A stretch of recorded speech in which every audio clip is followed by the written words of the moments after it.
Right, so as we start or continue our exam preparation for 2024, we want to look at this question. It says, Figure 1 shows a hydroponic system. We know basically a hydroponic system is growing plants without the use of soil. So we basically use other medium to grow our plants. The paper provided a diagram and there are parts that are outlined A, B, and C.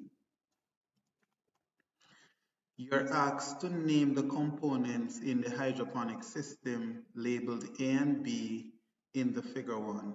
Now A, as you note where it is pointing, it is highlighting that nutrient solution that is used to provide nutrients to the plants that are growing in the hydroponic system. Part B would have been your pump, water pump. And if you notice how it is arranged, it is slant. It is basically arranged in a slant orientation. And that would allow for the nutrients to run back or return to the nutrient solution. So one of the things we want to look at is noting that the nutrients are flowing past the plants. These plants would have had their roots dangling in the nutrient solution and they would have absorbed whichever requirement, the nutrients from the solution for their basic requirements.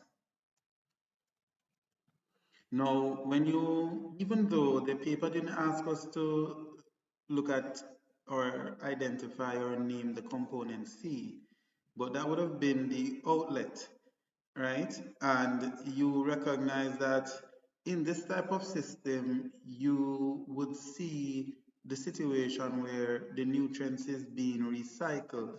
And that's very key to hydroponics. It's one of the basic advantage, one of the advantages that it has. And because the nutrients is cycled, then you have that advantage of basically having the water being conserved. So we have great water conservation with this technique. Part 2 says, state the name of the process that takes place at the part labeled C, and that would have been drainage.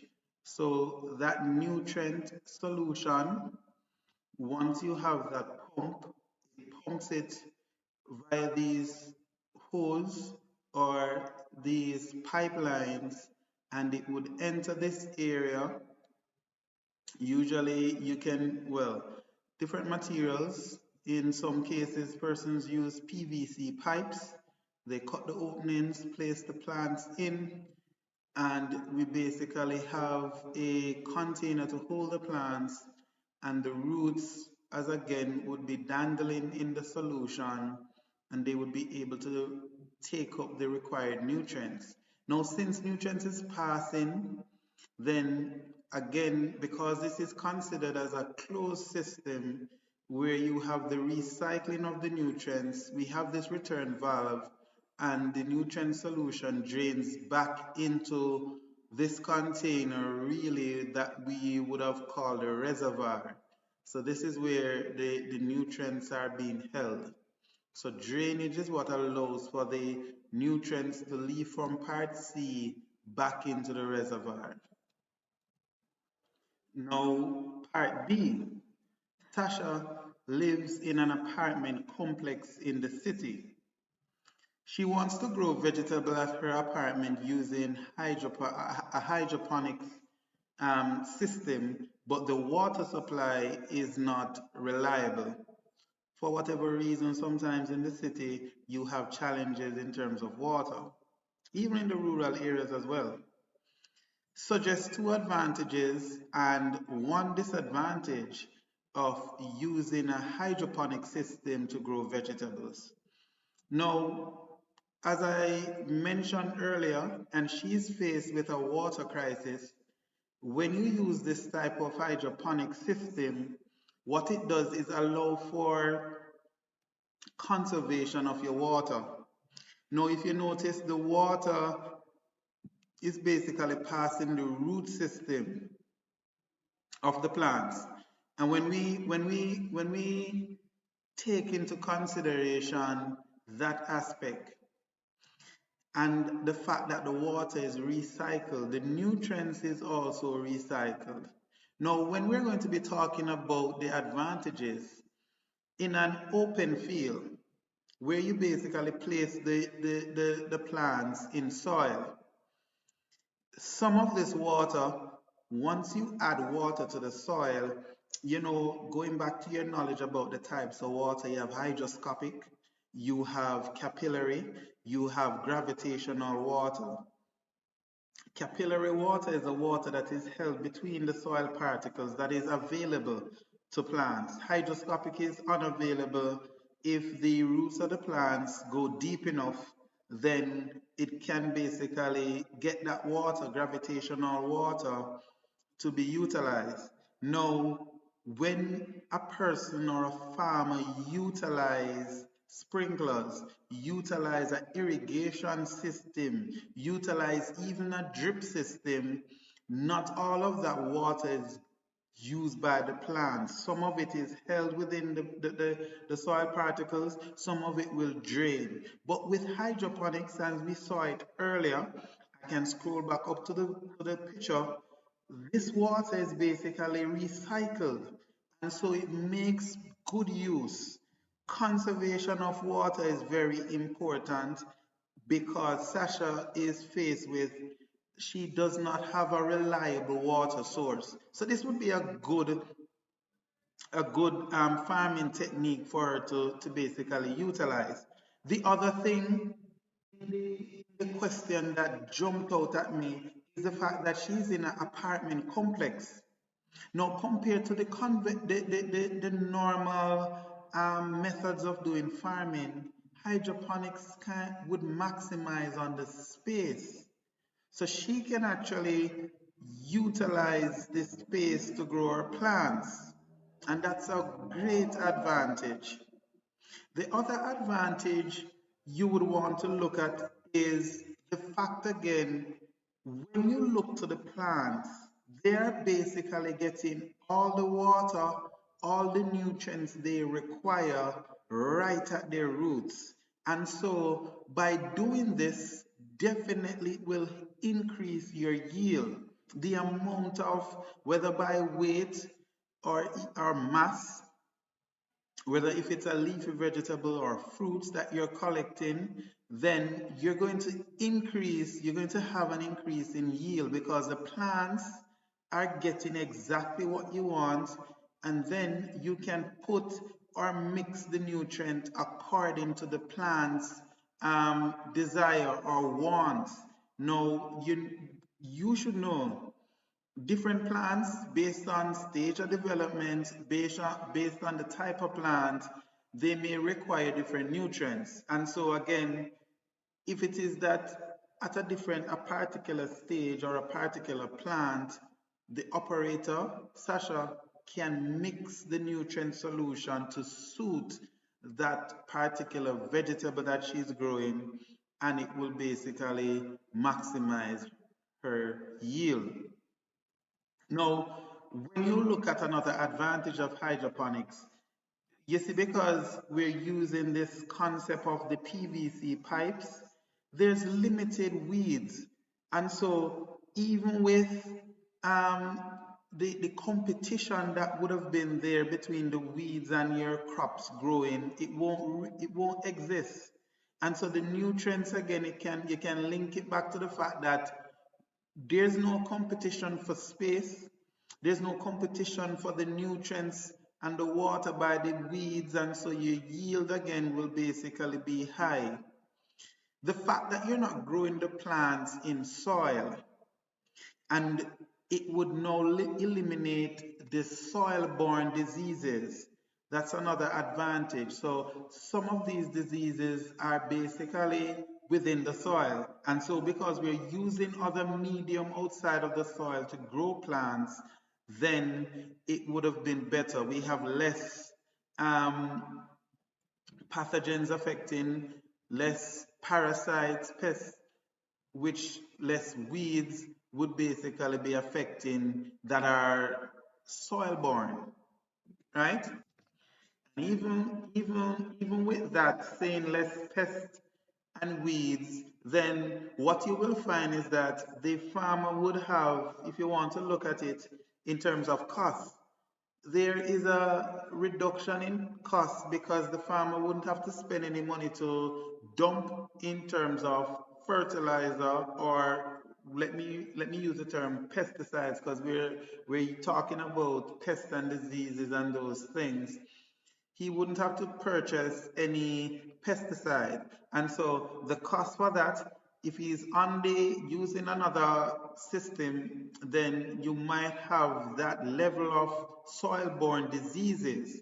And so you'd have to have a lot of pesticide. You will require fungicide, insecticide, or herbicide to control those weeds, insect, and other plant diseases. Now, we in terms of labor, Sasha, if you're looking at the advantage still, labor, it's not labor intensive. Once you have this nutrient solution and you set up your system with the plants, you don't have to think about plowing the soil. There's no plowing of the soil and primary tillage and furrowing or harrowing to get secondary tillage to get the soil to the desired tilth. There's no land preparation. And so again, it reduces the amount of labor. It's not as labor intensive as the other practices involved in growing the plants, right? So those are some of the advantages. Now, one disadvantage, or I can look at more than one of the disadvantages, definitely in terms of the initial setup costs.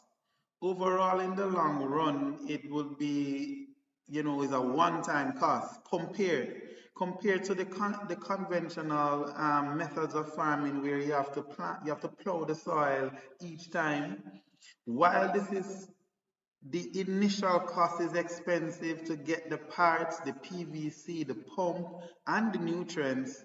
We only the person will only absorb that cost once, and so it is, in terms of cost, initial setup very expensive.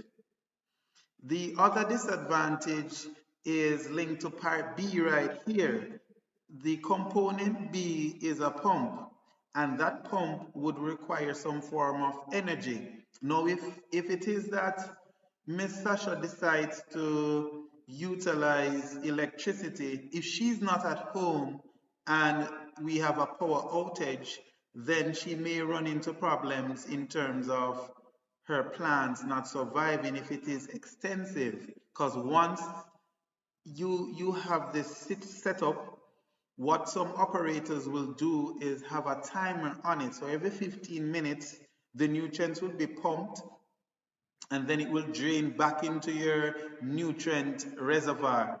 Now, if that pumps fail, you have a situation where the plant roots are going to be deprived of the nutrients and the water. So eventually your plants may be affected if you don't have a backup system, or if you don't have something in terms of other alternative means of acquiring energy, whether by wind or solar. So the pump failing is a very, another disadvantage. When you think about other disadvantages, really and truly, mixing the nutrients, there is some amount of expertise that would be required. Some persons, and it can be eliminated, where you have companies that would basically do the mixing and you can go and purchase the solution. But really and truly, she still would have to have a little bit about a knowledge about the pH and the EC of the water, because these things are going to be fluctuating, and she would have to know how to ensure to basically get them to a desirable condition. You know, plants may require a pH of about 5 to 6.8. And so if something is happening and this nutrient solution falls or gets higher above that pH reading, there is some amount of adjustment that would be needed to be done. So some technical knowledge is another aspect of it, and how the pump works and how to mix the nutrients and how to set up. A little bit of technical knowledge would be required. So that is also a disadvantage, right? Now, this part C, this question speaks about the farmers in Linstead village complained to their extension officer. And we know that the extension officer is the person who is the link between the farmer and the researcher. And they said that they had been advertising for farm workers, but were not successful in obtaining the required number. So whatever reason, they fall short in terms of labor. However, they noticed that there was an increase in youth unemployment in the village. So while they had basically done their advertising and didn't meet their quota in terms of the amount of persons they required to work on their farm, carrying out the different agricultural activities, there was still a situation where the youth in the community, in the village, it showed that there was an increase in unemployment. So just two reasons for the problem outlined in the scenario above. Now, as you know, you see, agriculture, a lot of times there's this stigma attached. And so the youth, they may view it as a slavery or hard work or dirty work. So that is the stigma that is attached to it. And so youth fail to get involved in agriculture because of that stigma. You would have had person thinking that once you hear agriculture, you're just on the outside in the hot sun. And so even with that, persons tend not to want to venture. Now, with climate change and also growth ability, in the sense that when you think about youth going into the agriculture, there's not much room for them to elevate in terms of moving up. So that is another drawback to the involvement of these youngsters in agriculture. The unpredictable climate that is happening, also the initial income, it may not be one that is favorable by these youngsters. They may not look at it as something that is worthy in terms of the amount. So the money that they obtain while working is not something that is attractive. The wage is not attractive to them. So, you know, persons are looking at the fast money, the high money, the the job that can get them the amount of funds in a short period of time. Sometimes in agriculture, you would have to wait on crops to grow, you'd have to wait on animals to be mature, then you would actually sell them, and then you would see a return. And then the workers, some of the aspect of it, you are not able to get into a managerial position, as I said, growth in terms of that aspect.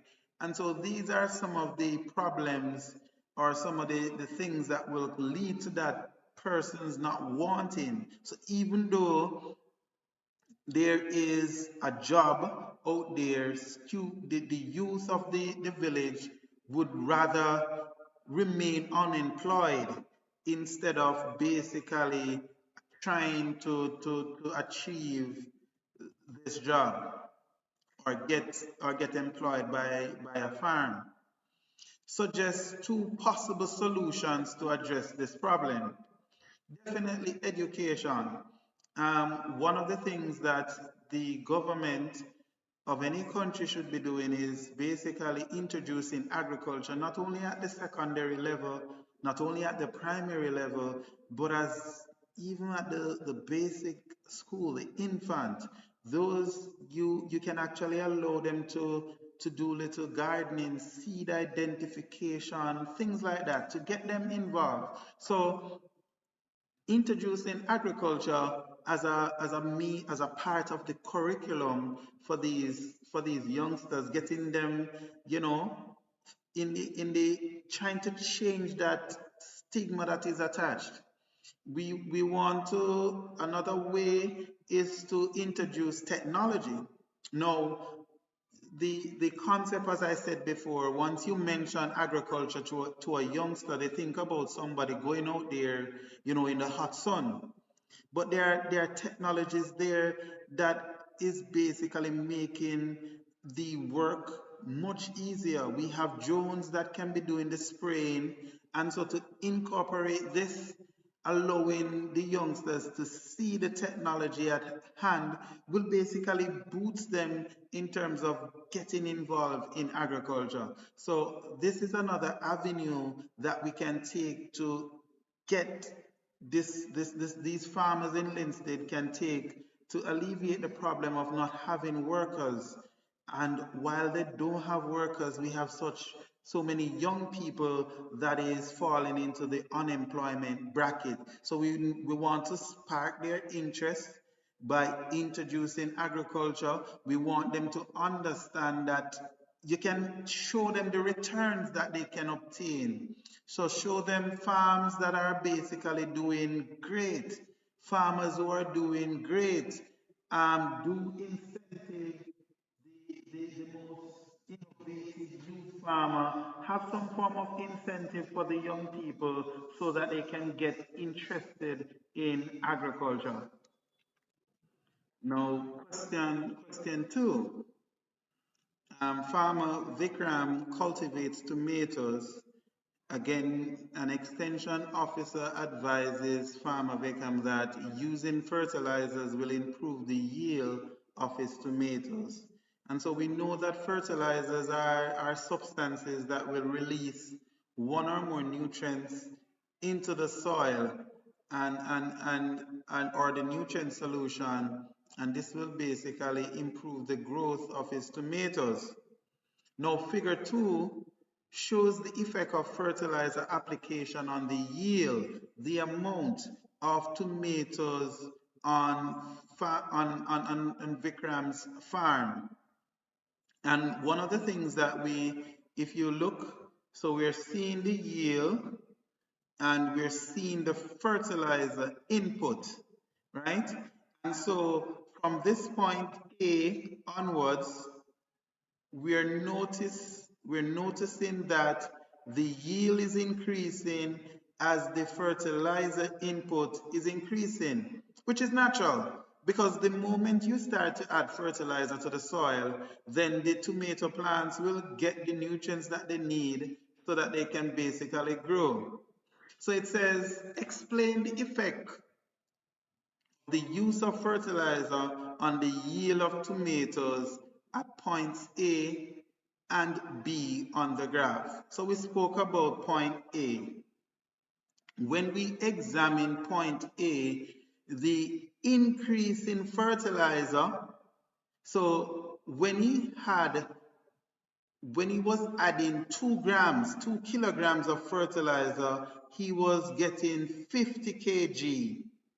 When he added 4 grams of fertilizer, he got 100 kg, right? So that's 100% increase due to the fertilizer. Right at 6 kg, he got 150 kg of yield of tomato.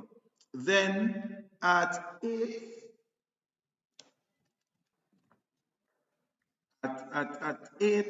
kg, it's around about maybe 175, and then at 10 kgs of fertilizer, we saw 200. So right at A, we saw an increase as we increase in the yield of tomatoes as we basically increase the input of the fertilizer.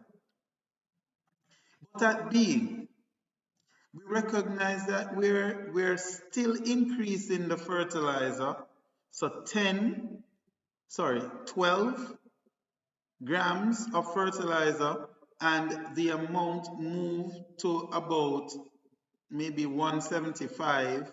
At 14, it moved to 150. So while we're increasing the fertilizer, the yield of tomato is basically decreasing. And so there's a 2 marks for that. The next question says, what is the maximum yield that can be obtained by adding fertilizer to the crop? And so the maximum yield would have been 200 kg of fertilizer. Next question says, what maximum amount of fertilizer that should be used in his tomato crop? And that would have been 10 kg of fertilizer. So that is the maximum we would have advised this farmer to utilize on his farm.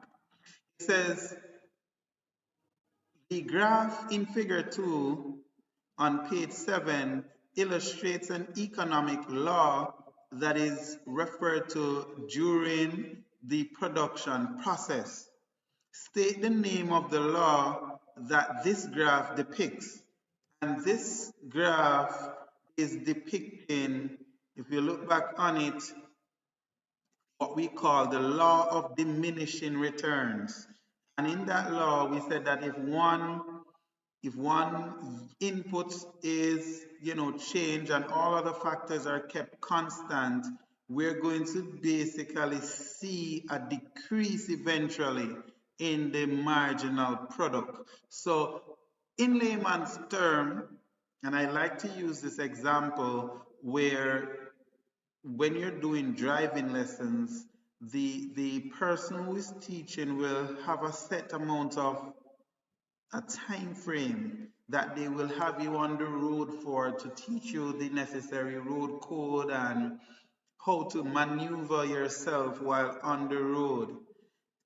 They don't go beyond a certain number of hours or a time frame because they say after a certain point, the learner will not remember anything. And even for you as a student, you're going to have that breaking point when you're studying for your agricultural exam. All right, so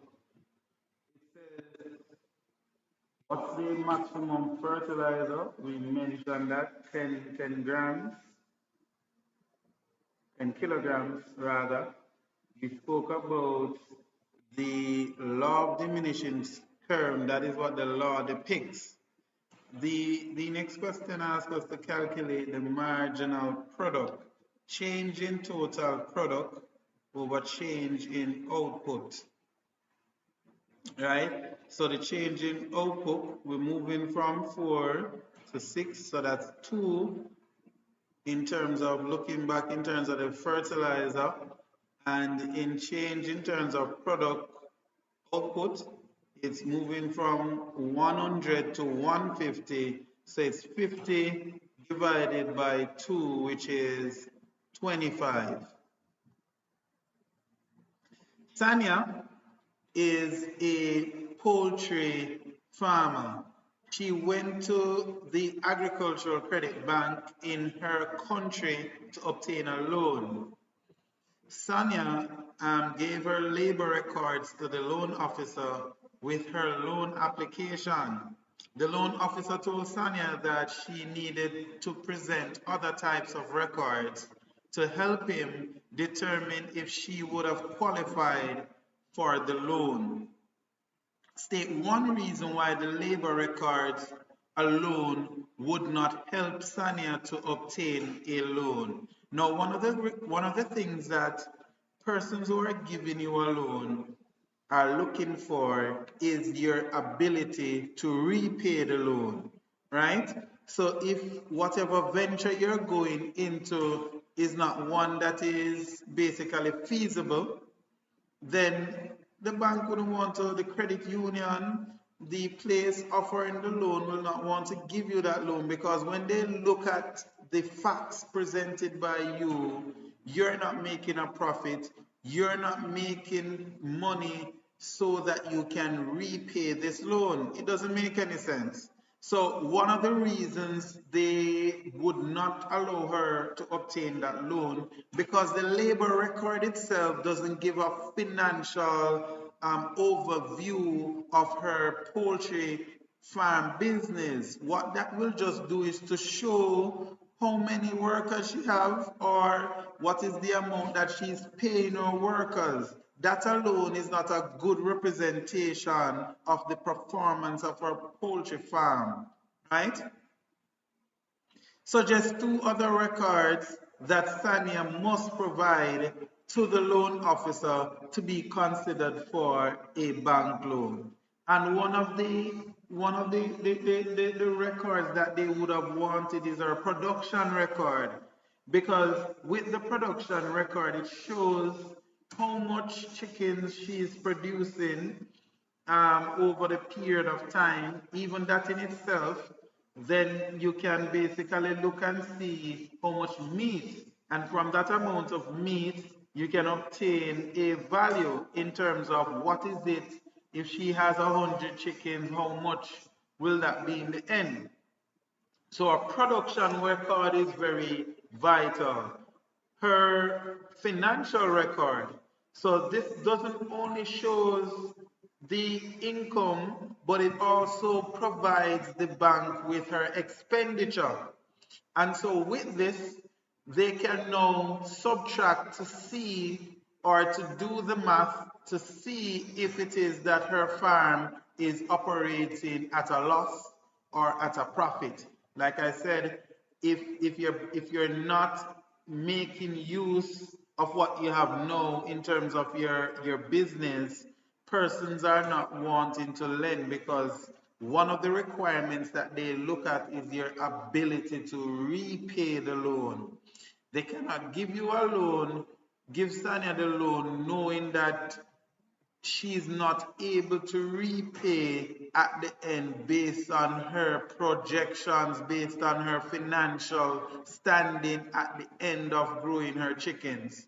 So those two records, an inventory in terms of the materials and the things that she has purchased, because they can check that in terms of a budget and the actual performance of her poultry farm, and then can come to a conclusion if it is that she's operating at a profit or a loss, and if it really makes sense.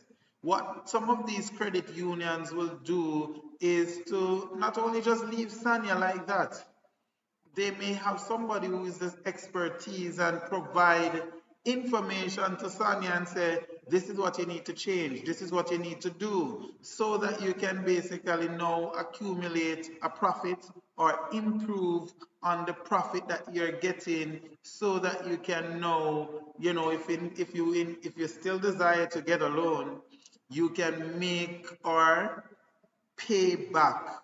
Your ability to repay the loan is one of the factors that we look at in terms of giving a loan. So this question 3, it says, on a recent field trip to an agricultural research station, it was explained that the soil profile plays a key role in determining the suitability of an area for agricultural production. And we know, or you should know, it really is a vertical cut through the soil, and what it does, it shows the different layers, or otherwise called horizons of the soil. Now on this diagram of this particular soil profile, we're seeing P, Q, R, S, and T. Now while the question says state the name of the layers labeled Q and R, we want to go through the entire. So P is that layer. We refer to it as the organic matter, the humus. You know, that layer is very critical. And like I said, once you see that layer, in terms of the thickness of that layer, it will tell persons that, hey, this soil type or this area has a lot of nutrients, because the thicker that layer, that organic matter layer, superficial layer, that layer indicates that this soil is rich in nutrients. The subsoil, or sorry, the topsoil, which is Q, you know, the first 1 to 15 inches of the soil, right? Very critical. So Q is the topsoil, R is the subsoil, S is your parent material, and then T is the bedrock. Now, it says state the name of Q and R. So Q and R, Q would have been the topsoil, horizon A. R is the subsoil, horizon B. Now, which layer in the soil profile is responsible for influencing the mineral content of the soil? Now, we know that the mineral, the inorganic portion of the soil, right, is in a typical soil, you're looking at about 45%. And this is coming from the rocks. And so your parent material, because rocks, and if you said it, undergo a process known as weathering. Weathering can occur chemical, biological, physical, you know, those different methods that will cause a rock to break down over a number of years, influencing, as the word suggests, parent. You know, sometimes you're walking on the street or you go to somewhere and somebody say, oh, you know, you're related. I know your mother, I know you look like Miss James. And you've never seen this person before, but they know your mother. And so this soil is normally having some characteristics of the parent, the rocks that it was derived from, in terms of the process of weathering, where the rocks are broken down over a number of years. Now, here's the thing. Farmer Sam cultivates vegetables intensively on his 1 hectare farm in the area. The extension officer told him that in the soil profile, layer P is the little layer, and on his farm, this layer was too thin. Remember earlier I spoke about the fact that one of the things that you want to look at, especially because farmer Sam is basically cultivating vegetables, the nutrient content is very important. And so the layer P influences the amount of nutrients. Advise farmer Sam on 2 cultural practices he can use to improve the thickness of the layer P in the soil on his farm. Now, 2 cultural practices. 1 cultural practice would have been mulching. And there are 2 types of mulching. You can have inorganic mulch, and as the word suggests, things that are inorganic are not considered to be biodegradable. So to be specific, we want to say organic mulching. And organic mulching, your leaves, your plants, that your grass, that you cover the surface of the soil with. The main focus of mulching, though, is to reduce water loss. So in times it retains the moisture, and so plants can get it. But if it is organic mulch, what it will also do is to break down over time and add to the layer of P. It breaks down and form humus, organic matter, which will allow this layer to become more thicker. And so this cultural practice can be adopted by Sam, and over a period of time, it will add nutrients, causing that layer to increase in size.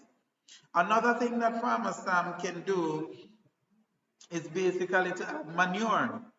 So we have a concept known as green manuring, where the farmer plants leguminous crops. And if you know anything about legumes, one of the things that they do is that they have this symbiotic relationship with the bacteria in the nodules of these plant roots. And so these bacteria, they are capable of fixing nitrogen in the soil. So what the farmer does, say for example, your leguminous crops, your peas and your beans, they are planted. Instead of removing the plants after you have harvested what you need to harvest, the pods, the farmer can plow them into the soil. And so the concept of green manuring is used. You know, agriculture has its vocabulary that you need to learn for your exam coming up. And so you want to use this term green manuring. So once the plants are grown, leguminous plants, and the farmer would have harvested these plants, he can now plow the remaining plants into the soil, and this will in turn increase the layer that we're talking about, layer P. Another method is to use compost.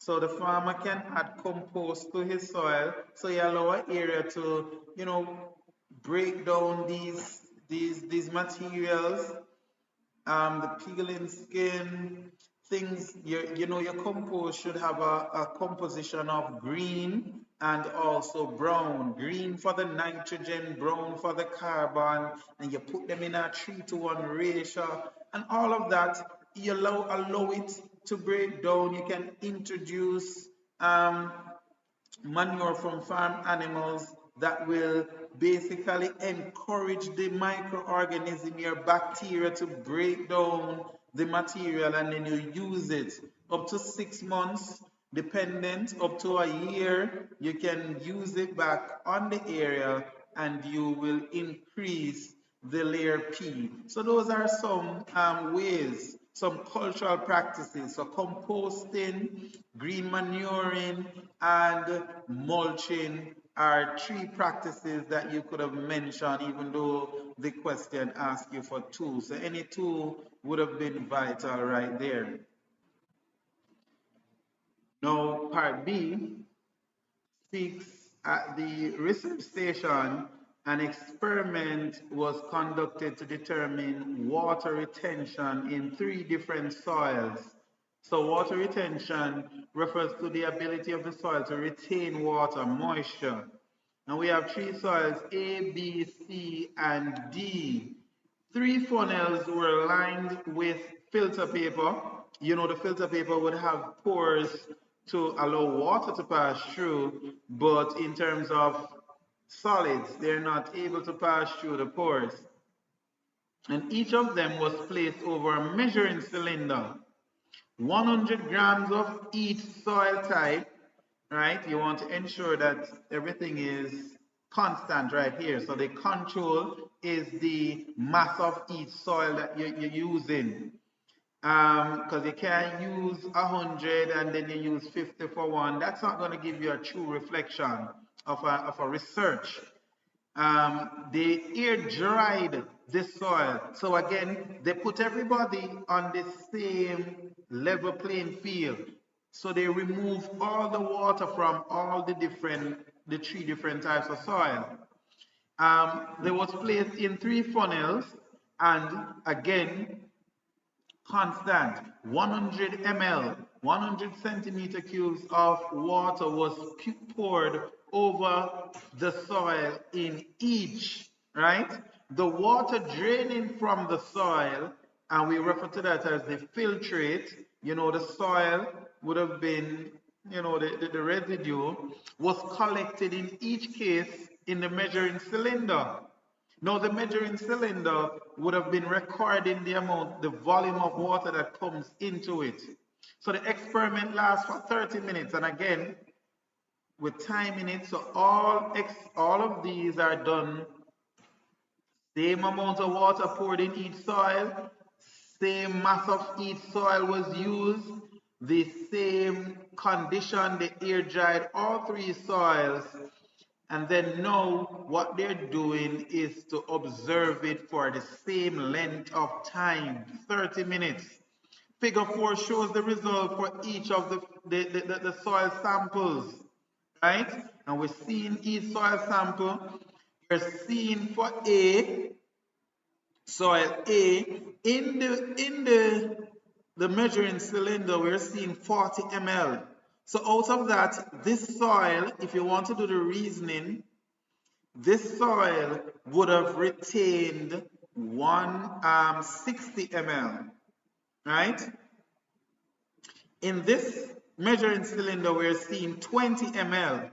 And so we know that the retention of this soil is very good because it would have retained at least 80 ml. While for soil C, we have 60 ml. And we now recognize that the water retention is not so wonderful in the sense that it only retains 40 ml of water. Based on the retention being displayed, identify soil types which are most likely to produce. So for B would have been a clay type soil because we know clay is basically capable of holding the soil moisture, water. They have good water retention, right? While C is a sandy soil because sandy soil have good drainage. They have low or poor water retention capabilities. Now, soil sample B was obtained from farmer Indar's vegetable farm. Identify one problem he may encounter in his soil during the rainy season. Now we said that sample B would have been a clay type soil. In the rainy season, you have a lot of moisture, runoff water, precipitation, all of that getting into the soil. And so one of the things that is going to happen is that this soil will become saturated very fast. Saturated in the sense that the soil is not going to be capable of holding any more moisture, any more water from the rain. And so what you have is this waterlogging condition developing, right? So because you have a waterlogging condition, it is due to the fact that the soil is not able to drain away this water because the water is being held by the soil. Cool? Suggest two methods that farmer Indar can use to alleviate the problem identified. Now, two methods. You know, one of the things that loosens clay soil, again, is the addition of organic matter. So if you can add organic matter to the soil, this will cause the soil to increase its drainage capability. And so adding organic matter to his soil is going to cause it to become loose and help with what we call percolation, the downward movement of this water in the soil. Also, he can construct drains. Now, because you're going to have this waterlogging condition, and what waterlogging condition does is it's really not healthy for the soil in the sense that you're going to have, and I didn't mention this earlier on, but one other problem that the farmer can experience with this increased amount of water is fungal diseases, right? The moisture, and not only fungal, but diseases on a whole. He can have increased diseases on his farm. So pathogens love moisture, right? And so if he's not careful, again, one of the ways we can basically add organic matter. Another way, we can basically derive drainage. So we can cut drainage so that the excess water that would be settling on his soil can be removed. And this would be removed in a controlled way. If you want to have something indirect, another indirect problem you may be faced with is also soil erosion. So because of this accumulation of water, the nutrients leach in, the nutrients are removed, the soil is removed. And so these two methods to alleviate the problems. So if you're talking about the waterlogging, we can add the organic matter, and that will basically improve the drainage. We can cut drains to remove the excess water. We can basically even add soil erosion conservation practices such as terracing, um, cover cropping. Those things can reduce soil erosion if that is the problem you identified in the above question, right? And so this would have brought us to the end of this two-part series where we're preparing you for the 2024 exam, Agricultural Science. I do hope you have learned something. Subscribe, like, share the video. You never know who it can benefit going into their exam. Again, once again, Mr. Thomas here, Buckle Down Tutoring Services, providing you with a review of some of the questions, helping you to prepare for this exam coming in May. Thank you.